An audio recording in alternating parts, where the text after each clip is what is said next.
Et Ali, na président rwandais babeng na kombo ya Paul Kagame a ote ko tenir ba propos moko onga na mona ki yango ya ba propos moko grave, gravissime.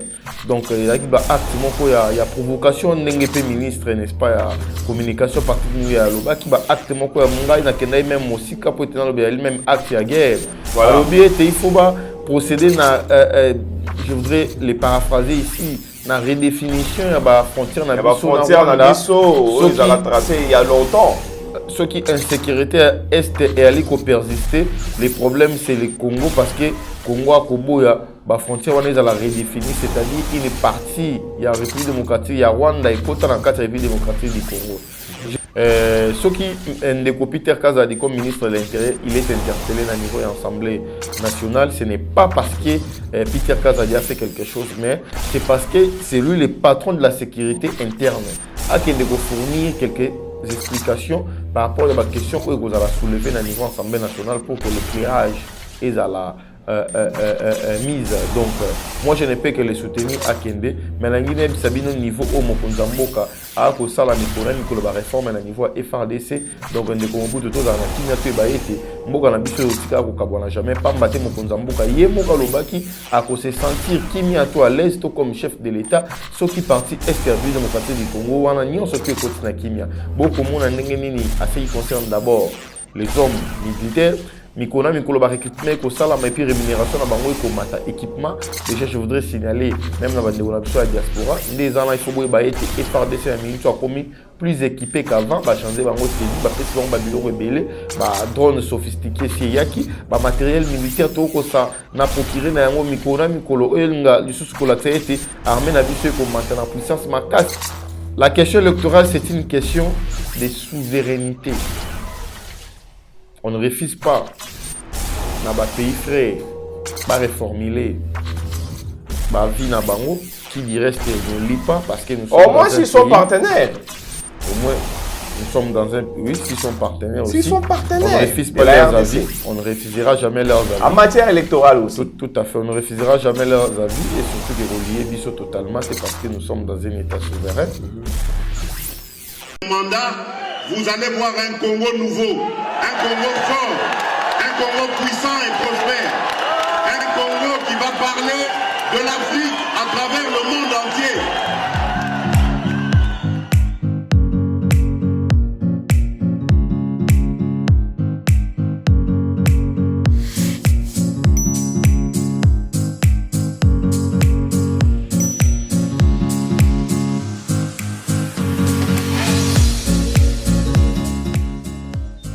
Peter Kazadi, ministre de l'Intérieur, interpellé par le député pour appeler ça vraiment lumière, éclaircissement dans Maïmatali frontière, Likamboumoune Oyo.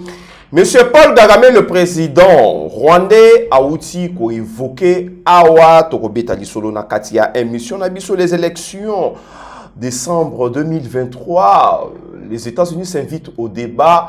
Secrétaire d'État chargé d'Afrique aux États-Unis, à Lobi, Bakolandela, Matani élection, Namboka Congo, en tout cas, de mon côté, à cause de la écarté avant élection et Salema, Namboka République démocratique du Congo, les DG Yasnel, enfin suspendu par le ministre et à portefeuille.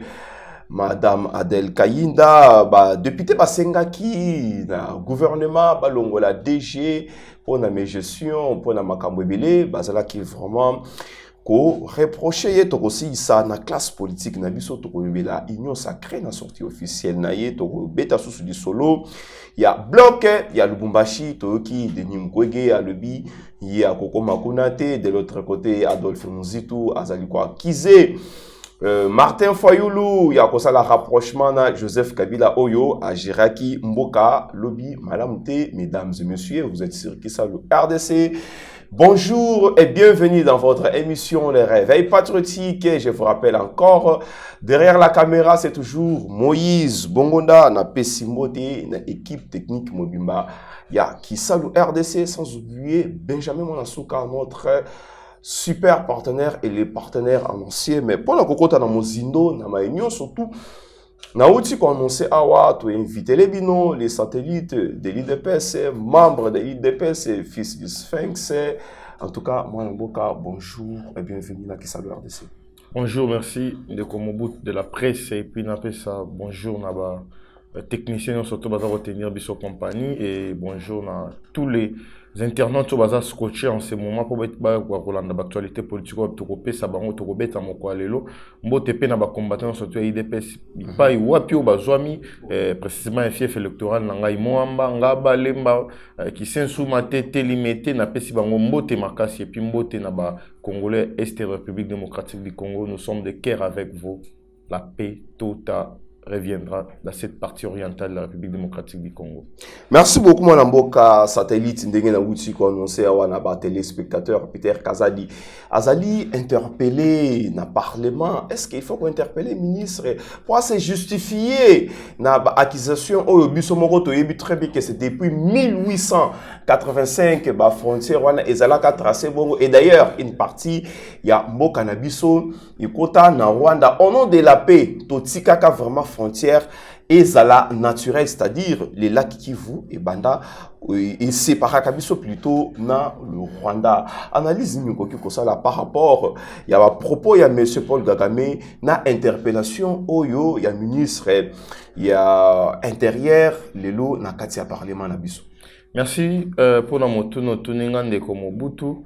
Mais limbisa na yambo ete na kota na motuna na lingi d'abord na lancé pe appel moko n'est-ce pas na ba congolais to banko soutenir réhabilitation et directeur général au office national d'identification de la population Richard Ilunga au wapi ba pesa ki suspension illégalement par ministre intérieur au hôtel Kobima Daniel Aselo déjà na ko profiter na micro na yo pe na opportunité pe Singapour tenir banko ça la plaidoyer par un ministre n'est-ce pas le vice-premier ministre de l'intérieur maître Peter Kazade ba na ko procéder à réhabilitation na po na mi 2023 awa précisément la mois de juin nous serons déjà appelés à Rokende te poto kende rozaba carte pour citoyen na biso directeur général wana Richard Ilungali moto a parlé na technicité makasi ba banko zong ça peut te permettre na entreprise technique wana l'état makambo kende liboso conformément motuno tuninga de comme bout de la presse na ngina bisao était Assemblée nationale ali n'est-ce pas na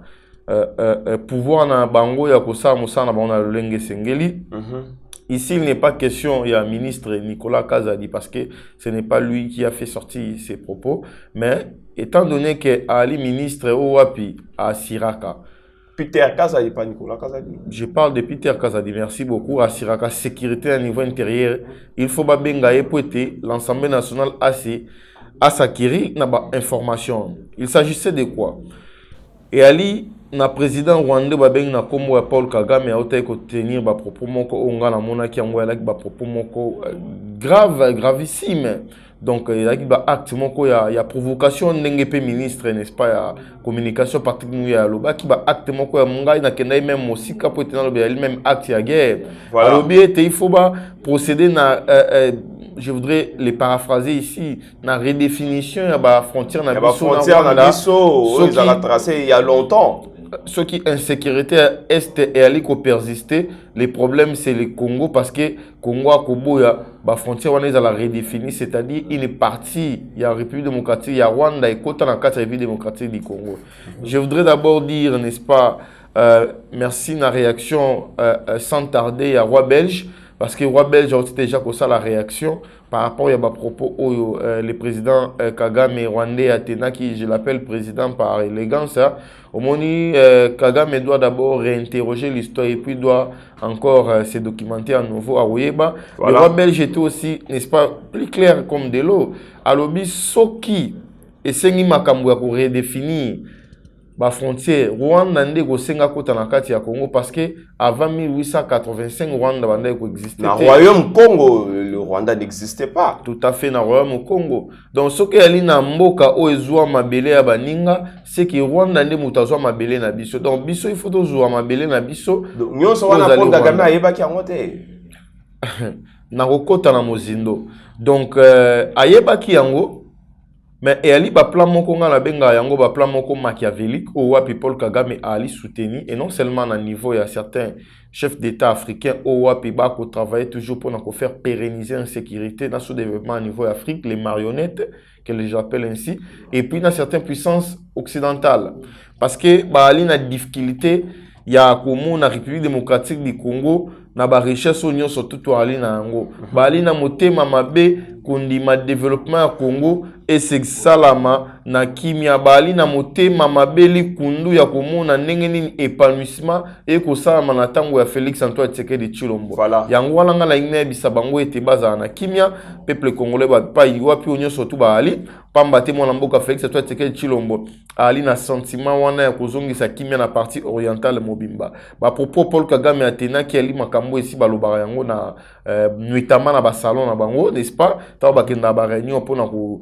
solane nini ya kokata mboka na biso Congo o Paul Kagame abimisi wana ya likaka makambo esi ba solana nango mende ko Mobutu ko bosana te na politique soki omoni moto abandi ko faire entendre n'est-ce pas mongongo na ye koloba ko sa ba déclaration c'est que obande ko sa na butu esimbite ngala lobaka mingi lokota na amba même na ba combattant na ebisa ba on lobi soki omoni nganga koti na kasa terrain c'est que match comme difficile donc Paul Kagame abwaki ba kinganga na bande ko sa na kati ya ndaku ye moga ya kota na terrain pour beta balle donc c'est-à-dire match comme makasi donc combat o biso to ali na yango ya li ya ko récupérer place au groupes armés et ali occupé parce que les chargés n'est-ce pas il y a réinsection à Kenda déjà comme ça la banquette kuna to eko découvrir était na 14 groupes rebelles il y a des étrangers na plus de 200 au ya biso moko awa lokoto lokato ba ndenge ni koselisa soki politique ya la combat ya boxe mende si arbitre boa ki tenda pembe na terrain po niveau Félix Antoine Tshisekedi Tshilombo ko memela politique ya la lenge moko ya osakana te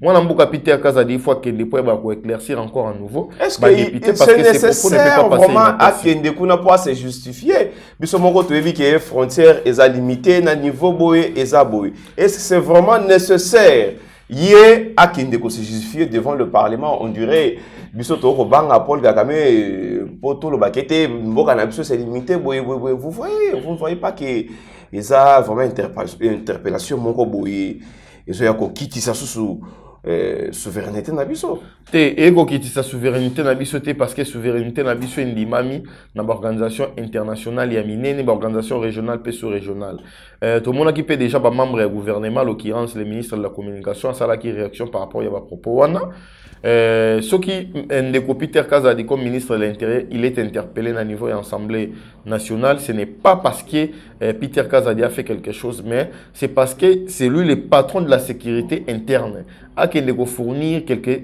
explications par rapport à la question où vous allez soulever à niveau de l'Assemblée nationale pour que l'éclairage est à la mise. Donc, moi, je ne peux que les soutenir à Kende. Mais la Guinée, Sabino niveau au Mokonzamboka, à Kosala Mikona, Mikoloba réforme à niveau FRDC. Donc, on est comme au bout de tout, on a Kimia Toebaete, Mboka Nabiso, Tika Kokabwana, jamais pas maté Mokonzamboka, Yemoka Lobaki, à se sentir Kimia to à l'aise, comme chef de l'État, ce qui parti Est République démocratique du Congo, on a ni on se tue côté na Kimia. Beaucoup de monde a n'engeni à ce qui concerne d'abord les hommes militaires, Mikona, Mikolo, recrutement, Kosalama, et puis rémunération, mata équipement. Déjà, je voudrais signaler, même dans la diaspora, les ans, il faut être FRDC, un minute, soit commis plus équipé qu'avant, changer, tennis, pessi, babilo, rebelle, drone sophistiqué, yaki, matériel militaire, tout ça, n'a procuré, n'a un Mikona, Mikolo, Elnga, du sous-colax, a été armé, n'a bisu, comme maintenant, puissance, ma cassi, mais tu veux comprendre que complot, et à la guipé, n'a moi, quelque part, n'a moko, balagi, n'a kati,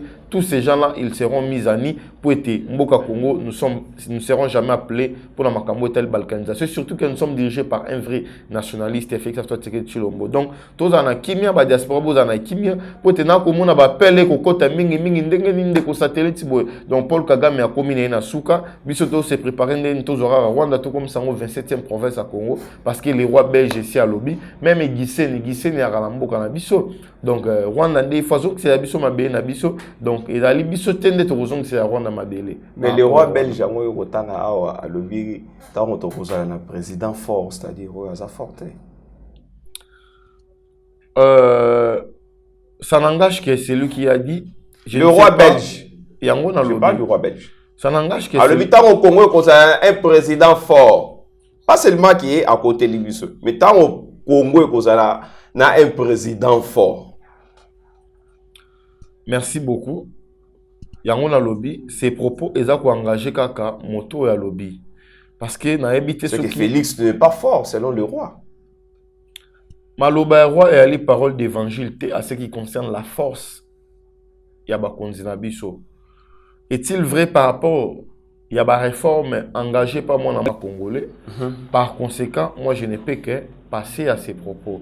Mais ce que nous avions tous, n'est-ce pas, retenu et puis soutenu, Makambo roi lobby, depuis avant 1885, le Rwanda n'existait pas. S'il y a un pays où il Senga, Moninga Mabele, c'est Biso de Senga Mabele, Nabiso, au Rwanda a occupé, ils ont la carte Mboka Nabiso, mais 4 territoires. Normal. 4 territoires. Où il faut tout récupérer en haut. Bagissé, nous en avons ce Bakigali, il faut en la carte Congo parce que ça fait partie, il y a Nord Kivu. Donc, mesdames et messieurs, Tozo Koba toujours, Nami Tuna, tout changer chapitre, tout le roi. Dans l'affaire Paul Kagame au Lilo en perte de vitesse, Kagame a évacué que avant 1885, Rwanda Bandako existait, c'était le Royaume Congo. Donc, Isaïe Kaka, RDC, Rwanda, c'est une partie. Il y a RDC, Oyo, au nom de la paix, Ndenge et Mindele. Bazouaka décision, le bi, Oyo, Bakotika la boye, Bozo, quelques territoires, Boa Nexa, Bobo Vimbi, Sata, Mouké, Boka Rwanda, Po, et l'Ignaké, ça l'a vraiment. Mouké, Makasi, mais moi, Namboka, tout changé chapitre, tout qui t'a Matali. Élection Namboka Nabiso, ils ont participé, Mawa, Koyo, Kandenge, Mundele, Azali, toujours pour s'ingérer dans l'élection dans la République démocratique du Congo. Dans mon île, Namboka, Soudan, Kuna, Bitumbaye, Kobundama, entre les deux généraux, Bakoye, le pouvoir. Mais Mindele va intervenir pour sauver bateau. Ce pas comme Tamasolo, ils pour sauver les citoyens à Bango. Mais maintenant l'élection, il faut toujours s'ingérer. Le secrétaire d'État américain chargé d'Afrique à lobby élection, il faut veiller nango. De mon côté, à cause de la exclue, c'est-à-dire les États-Unis vont s'attaquer déjà dans la loi de père et de mère. Merci beaucoup Namotuno Tuninga Inde Mobutu de la presse. Nalina Ebisao était Nayambona Kota Motuna Nayo, Félix Tshisekedi Tshilombo Ali Mokonzo Wapia ko travailler na volonté à peuple parce que peuple ne moto apé ça qui est mandat. Ali moto azali na souci à développement ya mboka Congo. Mwana mboka Félix Antoine Tshisekedi Tshilombo. Longo ni ya papa. Yo tuninga motuna par rapport à la déclaration. Il y a sous-secrétaire d'État américain chargé des questions africaines. N'engeni a sengi à ce que élection est à la non discriminatoire. C'est-à-dire. C'est pas ce que l'élection est à question de souveraineté. Moi, Namboka Pema Mouké vraiment. La place élection, ils ont relevé la souveraineté. C'est-à-dire, il y a comme la biso ba Congolais awa. Tout à fait. Bisonde tokoki kolobaki élection fait en 2023 et awa izate au 5 décembre izate to en 2024 2025 to ko yokani boni bango bazo ya koyebisa biso ke bako veiller na élection oya biso. Est-ce que biso peut te veiller na élection na bango? C'est là où je me situe. C'est très compliqué. Je vais y répondre à toutes ces questions. Au Sali. Il y a des agendas cachés. Je voudrais d'abord dire ici que la République démocratique du Congo est à Limboka où ils allaient ouvert. Et puis à Limboka où ils allaient entretenir de très bonnes relations avec l'organisation internationale, régionale, sous-régionale, et puis avec les pays frères. La question électorale, c'est une question de souveraineté. On ne refuse pas dans les pays frères de réformuler la vie na bango. Qui dirait que ne lit pas parce que nous sommes. Au moins s'ils sont partenaires. Au moins, nous sommes dans un. Oui, s'ils sont partenaires aussi. S'ils sont partenaires. On ne refuse pas leurs avis. On ne refusera jamais leurs avis. En matière électorale aussi. Tout à fait. On ne refusera jamais leurs avis et surtout que relier Bisso totalement parce que nous sommes dans un État souverain. La République démocratique du Congo, à l'ère de Félix Tshisekedi, Tango azui ebonga amipesa ki mikumba ya organiser des élections. Parce que lorsqu'il parle des élections non discriminatoires, voilà. elle évoquait directement l'inclusivité des élections. Oh, bah, pour réclamer dans Lubumbashi. Mais moi, je me pose la question, quid de l'inclusivité? Parce que si jamais une ou deux personnes sont bitées à une difficulté légale de pouvoir être partant pour na makambo etali maponomi na biso, ça n'a rien à voir avec l'inclusivité. L'inclusivité est l'inka koloba motomoko azala excluté tout le monde, oui. Aya à côté à s'engager toke na maponomi. Et ali na moto balongoli te, l'élection est non discriminatoire. Nous l'UDPS, nous avons cette obligation d'organiser des très bonnes élections, des élections inclusives. Parce que nous sommes redevables devant ces peuples. Et non seulement que nous sommes redevables, mais pour aussi rendre hommage à notre sphinx, Etienne Tshisekedi Wamulumba, qui nous disait lorsqu'il était encore en vie, le jour où l'UDPS aura le pouvoir à organiser de bonnes élections, les élections crédibles et inclusives. Mais ce qui est le candidat Mokoto Mosu soit Kendagi a il fallait que bandana na recensement. Yango na lingi na ebisio poto banda na recensement, il faut to banda d'abord na identification. Tozu ba carte pour citoyen ou ko ça na mois juin, c'est-à-dire to ko ke nango molo selon les contextes et les circonstances. Ndeko Mobutu na lingi na ebisao ete le nom dit ya sous-secrétaire d'État américain wana elingo la kisaka katoko loba soutien ba nango epa il faut to loba makambu clair ya ndeko Soriano Danyura. Nous on n'a pas peur de ndeko Soriano Danyura alias Moïse Katumbi. Oh, on n'en a pas peur de lui. Mais sauf que donc quand les États-Unis parlent, bino bozomona Moïse, on doit dire des choses claires, on ne doit pas se voiler la face. Mais bisoto kobanga mutute parce que l'union sacrée est ali makasi mingi. Le chef de l'État a combattre Montunion surtout à plate coutier ou à se présenter. Avec des partis malais. Mais étant donné que nous sommes dans un pays sérieux, légal, respectueux, yamibe qu'on a un engagement, toro que nous avons moutou ote alina état en démence, toi ya tout tchè comme candidat à titre exemplatif. Toi moutou azalina conflit na mibeko. Parce que les États-Unis ont dit, ces derniers doivent, coûte que coûte, être représentés. Non, ce n'est pas ça. D'ailleurs, si jamais tu salibongo, et relaxe encore plus de nouveaux faiblesses, il y a État au wapitu Erita qui parle de Joseph Kabila. Voilà pourquoi, ici de votre micro, je voudrais encore fortifier, lancer d'abord un appel, et puis fortifier les élites de la population, les autorités, les chefs des institutions et des organes, basala mosala na conscience na bango liboso ya nzambe pe na ndenge mibeko na biso esalami basala ngona ba pression ya batute. Évidemment, il y aura des élections. Nous sommes prêts, nous l'UDPS, pour des élections. L'union sacrée, toko gagner ma pono. Mais bakosa et sabiso be élection te selon ba sentiment na bango. Non, nous allons faire les élections selon ndeko Mobutu na ebisayo cadre juridique au yabiso, parce que les États-Unis n'est pas la RDC, nous avons nos contraintes, nous avons nos obligations. Tout ça, ça va élection. Le président Félix Antoine Tshisekedi, permettez-moi de faire un pas en arrière lorsqu'il recevait encore le président français Emmanuel Macron. Abissa qui est Toko Sepelali soutient les propos tels qu'avait tenu l'ancien ministre hier dans ses attributions les affaires étrangères françaises, M. Yves Le Drian, que les élections étaient soldées à la compromis africaine. Torolingate ça mabongo. Torolingate parce que nous devons le savoir, Ndekonangai.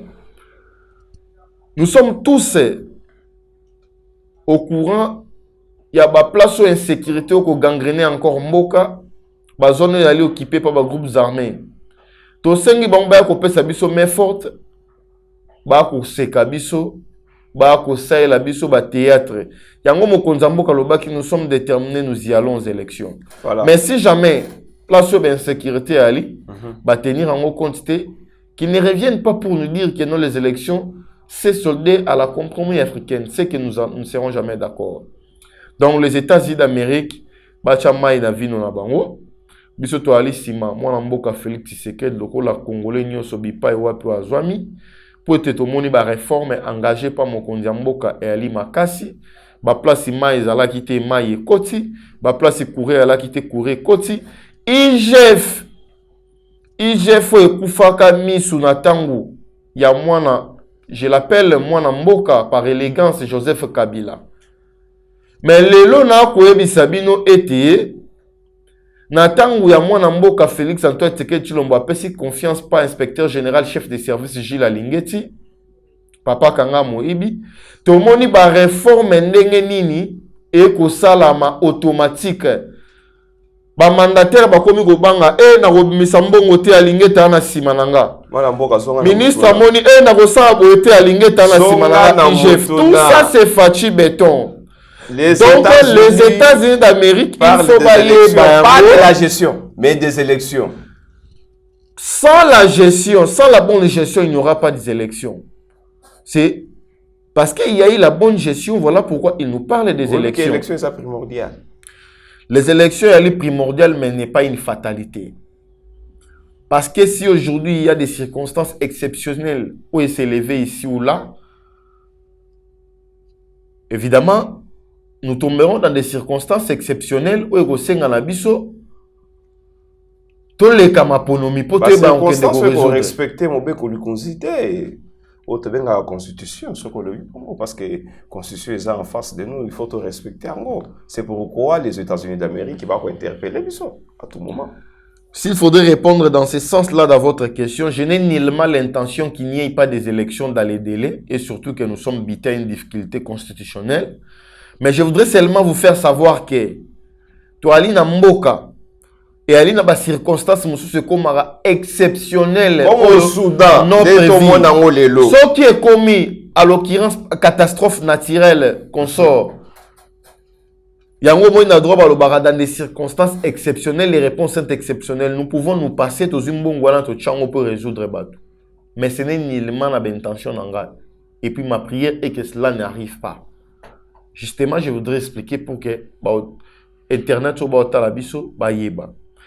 Tu vas organiser des élections. Les élections que vous allez organiser dans les délais, des très bonnes élections. Au Wapi, depuis Mboka na biso ezala Congo, to bande ko na biso ya Congo ba Liban na Mboka batikala o voter, mais cette fois-ci na Guinée Bissau ba o voter.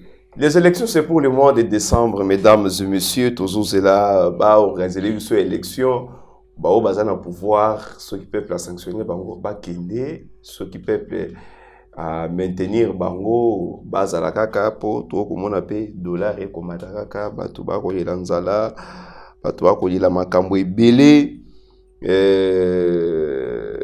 Jean-Pierre Liaou pour ne pas parler de la fonction publique ba ko yebisa batu mécanisation ba fonctionnaire batu mususu ba ko lela mécanisation ti lilo donc to yebite élection go na 2023 en décembre. Et kozala ndenge nini po tomoni bato mosusu pe na Lubumbashi kuna bazwa kati ko se reconstituer ba ko lebela pe bureau ya seni ba ko lebela makambo ebele oyo évoqué awa ceci comme plan P opposition a ko proposer biso mona mboka et ko kozongisa biso na simate.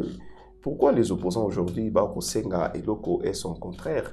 Parce que c'est une élection en même temps, tu revoir sous Seni, makamwana Seni ceux qui te zongé là en lelo. Tu reçois son assimaté dans quelques secondes.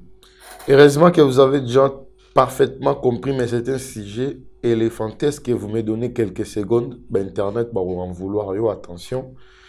Parce qu'il faudrait que nous parlions. Makambo tiko le kana niveau ya Lubumbashi, ça ne me demande pas de prendre quelques secondes. Il faut na limo la malamu. Il s'agissait de quoi? Il s'agissait d'une alliance contre nature. Tu peux aborder un sujet par rapport aux élections. Ndenge baza ko senga réforme à Seni. Et aux autres, c'est na simate ba makambo aux États-Unis a ko senga biso na o bango baza ko proposer. Et donc on montre que c'est une contradiction. Contradiction totale pour vous dire que l'opposition n'est pas prête pour les élections. Tango bako senga réforme et à cour constitutionnelle, réforme et à commission électorale nationale indépendante, et l'inkoloba, les nodi na bango, bake na dialogue. Dialogue wapi peuple a se retrouver te, bango bazo encore gâteau pour bachali ya glissement. Mais biso to lingi yango te. Biso to lingi maponomi peuple à s'exprimer librement parce qu'il est souverain. Soit le lot obito procéder par la réforme, il y a commission électorale nationale indépendante. Mais l'équipe qui viendra là a travailler dans la même vision que Denika Dimaté. Ça prendra encore du temps. Alors, tous ces temps-là, nous sommes bités aussi à une difficulté. Il y a Tango, parce que Tango est commis. Vous avez déjà un retard par rapport à processus. Dans quelques mois, pas vraiment retard. Dans quelques mois, ici, tu as 3 mois. Toi, mois et avril, toute la République sait des gens faits, enrôlés et identifiés. Même à Bunagana. Lorsque je parle de toute la République, vous parlez de la République, même à Bunagana, à qui chicher, excepté les zones occupées par les groupes de rebelles. Voilà. C'est ça. Parce qu'il y a encore des coins ou des zones, l'insécurité gangrène encore. Par la mauvaise volonté, il y a des pays auxquels nous sommes appelés à travailler, à faire développer les continents ensemble. Il y a quelques jaloux, les aînés, il y a des pays occidentaux. Donc, la ligne Bissau est une proposition, il y a opposition, on a où comprendre que Bali a problème, mais makasi, il y a que se faire élire. Gana commis tout n'est-ce que même Ndeko Fayo, le soka tchèque candidature comme chef, parlons des députés. Est-ce qu'il y a un pouvoir pour n'avoir vraiment pas un peuple? Parce que le peuple a l'ingé sous était. Il y a des propos où nous étions abimisaki, boye biango. La peuple Lingui était sur base de quoi? Sur base de la nationalité doutée zinae. Oh. Évidemment, oui.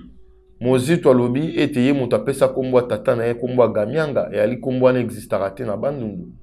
Et puis ça li interdiction ya talisu su bandundu te. C'est connu de tous. Parce que village na yebanité boye yebanité. Et puis ba interdire na plateforme na bamba kende kuna balo bana kombo la muka. Des pères qui vont poursuivre à niveau de la justice. Donc, il faut avoir un problème. Si vous avez un cas de sanga, en attendant, ce robot la baninga masanga, bandara la dynamique de l'opposition. Koké na bango kuna et ali basenga dialogue, mais biso to ali prêter pour un dialogue, biso to ali prêter pour ma ponomi. Ba ko banga configuration et union sacrée, parce que union sacrée, comme on a carabo, comme on a déjà mon konzamboka ko gagner. Beaucoup na bali leader moko impopulaire. Le rôle de l'Élie, c'est Sanga. Il sera même en incapacité de se faire relire dans Kata Louisa. Alors, le canon comment? Alors, le canon tout le la classe politique, le rôle au côté des gens dans ce jango, tout le la likambu ya snel na suka, to profiter pour télévision ezali radio te Moïse Bongo na ko salanga sinikuna que tout tiga na quelques minutes yo ko la union sacrée oyo beaucoup composé na bato oyo batika ba fausse commune na malukoti lelo ba parti mallette plus de 350 partis wana isa bato oyo peuple a des voix qui lobby de bino boké ko composé na bango. Merci beaucoup pour parce que vous parlez de l'union sacrée lelo kotala isa na bato ebele to boy kotanga ba kombo. Merci beaucoup pour la motuno tuningai na lingi na Bissau et Montesquieu a yebisara biso séparation du pouvoir, c'est-à-dire toi aller dans le pouvoir exécutif, judiciaire, et législatif. Le président Félix Antoine Tshisekedi Tshilombo ne s'ingère pas dans makambo etali fonctionnement de l'institution et mboka. Lui il ne fait que makambo dans la prérogative nae. La justice est indépendante. Il faut trouver Barayango.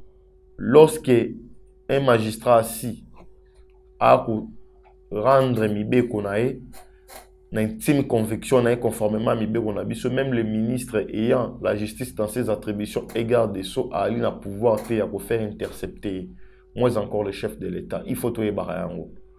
Donc, si aujourd'hui vous estimez avec Congolo, estimé Bato, Toalina, Bango Kuna, certains d'entre eux, Bali n'a pas problème.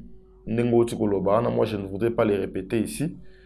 Justice c'est ça. On répéter en na lobby justice c'est ça musana ngoto batuana bakende ko se saisir. Bake ko saisir justice. Parce que nga na condamner injustice te na union sacrée o ko mona déjà koto wapi biso moto ali ndeni gestion ali kitoko. Donc bateau te se composer na bango ko kamba selon vision ya union sacrée to ya IDPS. Merci beaucoup na motuno toninga parce que beaucoup chanter union sacrée d'ici la sortie officielle. Merci beaucoup na motuno toninga na nina répondre yo. Le président Tshisekedi lorsqu'il a été élu, il a été élu sur base il y a programme ou ya pesaki. Il y a cash. Nazo pesa yo. Il y a cash. Nazo pesa information. Le président de la République lorsqu'il a été élu, il a été élu sur base il y a programme wapi à la kisaki na peuple andimagi yango. Tant que vous avez un programme ya cash, moi je ne sais pas. Non, répondre parce que ici je réponds de manière scientifique. Le programme est porté par un président de la République. Ce programme-là est transmis au niveau de l'Assemblée nationale par le biais d'un premier ministre. Yango ande komara projet. Projet ande mutia kasiko kokotana obabingi fonctionnement mboka. So imona mboka kamera bakisaki idée likanisi moko to mibale ya mabete mais ata FCCP ba bakisaki. Na boité mais avant que le président qui na élection to ala ki na FCCT. Programme la biso ala qui définit bien avant. Et puis même temps walongwa il y a eu révisitation. François Mwamba, François Zigouye, Bakendaki Nambouela Lodge. Je n'en disconviens pas. Les responsables, il y a programme, c'est le président de la République. Parce que si aujourd'hui... Coaliser les idées. Je me souviens la coalition des idées, moi je n'en disconviens pas parce qu'aujourd'hui, je suis scientifique aussi. En dehors, il y a la communicateur, il y a IDPS. Moi je ne refuse pas. Mais j'ai dit les propriétaires, il y a programme, il s'appelle Félix Tshisekedi. Donc, programme wana makanisi wana azu yango na parti politique na biso IDPS ne to pesa qui est tant on a congrès to désigner qui mon konza biso to pesa qui est programme et puis tant to tindaga qui ne maponomi ala qui na programme wa pala qui na ngona poche. Parce qu'on a kati ya programme wana local la peuple andimi ba sondage oti ko lika peuple andimi ka opesa deuxième mandat. Mon konza mboka pa monaka ozala ye mokote il faut travailler na ba congolais nyonso ba congolais na ba ye ba travailler na vision un chef de l'état. Les Congolais ont sa vision pour chef de l'État à travailler na yango. Donc vision ba Congolais on travailler na yango ba Congolais union sacrée la vision une grande partie où na kati ya IDPS pour répondre à votre question. Donc toali na union sacrée o wapi ba kasik ya makasi ba ali Evariste Bochab ndeko nanga yoko tozo tanga Bochab atundu liyongo yoko tozo tanga tundu mais son ambition tanga ndeko Jean-Pierre Bemba Tangande ko Bati, tangande ko Kamere, tangande ko Mboso. Mais pourquoi pas Bochab? Ozo bossa na Bochab, na lobi. Pourquoi pas Bochab? Ngobila. Pourquoi pas Bochab? Hein? Yo bossa ni sama lokoni. Na ngina tanga pe Ngobila. Obossa ni sama lokoni. Loko na bango bato bazaki na ngambo wana. Obossa ni likambo ya Yumbi. Pour vous dire que obossa ni likambo ya Yumbi. D'entrée de jeu, tango tunenga mutuna, je me suis livré, n'est-ce pas? À la justice par rapport à ce que vous avez dit parce que ça n'engage que vous. Mais Kamera Ali Moto a une popularité au niveau de la province à Sud-Kivu, je ne peux pas remettre ça en cause ici. Pourquoi lorsque le président lui fait confiance, voudriez-vous que moi je puisse lui désavouer? Moi je travaille, je suis au service d'un seul chef. Il s'appelle Félix Tshisekedi. Je ne sers pas deux chefs à la fois. Donc, le coup Félix Tshisekedi qui est allié de Kamera et Félix Antoine. Félix Tshisekedi. Ce qui Félix Tshisekedi a fait confiance par mon amboka Vital Kamera. Voudriez-vous que Nassani? Je peux avoir avis contraire ou pas, mais je m'incline devant la sagesse du président Tshisekedi. Moi, je ne peux pas venir ici contredire le président Tshisekedi. Je servirai loyalement et fidèlement le président Tshisekedi. Je suis au service d'un seul chef. Je ne servirai jamais de chef à la fois. Donc, lorsque le président lui fait confiance, moi je fais profil bas. Voudriez-vous que je dise quoi? Nous sommes très fiers par rapport à la composition Bakassi qui a union sacrée. Nous espérons que non, le président Tshisekedi gagnera au la même élection à plus de 85% même. Toi, aller en conquérante. Toi, qu'on prépare une assemblée nationale pour que le programme à Mokonzambo qu'ils allaient exécuter à tous les niveaux. Mesdames et messieurs, en tout cas, aussi ça na dossier SNEL Mwanamboka. Enfin, les DG, il y a SNEL Balongoli, na demande, il y a Parlement, ministre à portefeuille à Longoli, DG, il y a SNEL, déjà Snell Oyayaki Awa il n'y a pas longtemps, Assali Moussala, félicité par les autres, désavoué par les députés. Selon Basso, il semblerait que DG Abanda Koboyako Kabola Biftec. Merci beaucoup. Avant de répondre à Makambo et à DG parce que avant. Je vais répondre parce qu'il s'agit de l'administration et surtout qu'il s'agit de la gestion de la chose publique.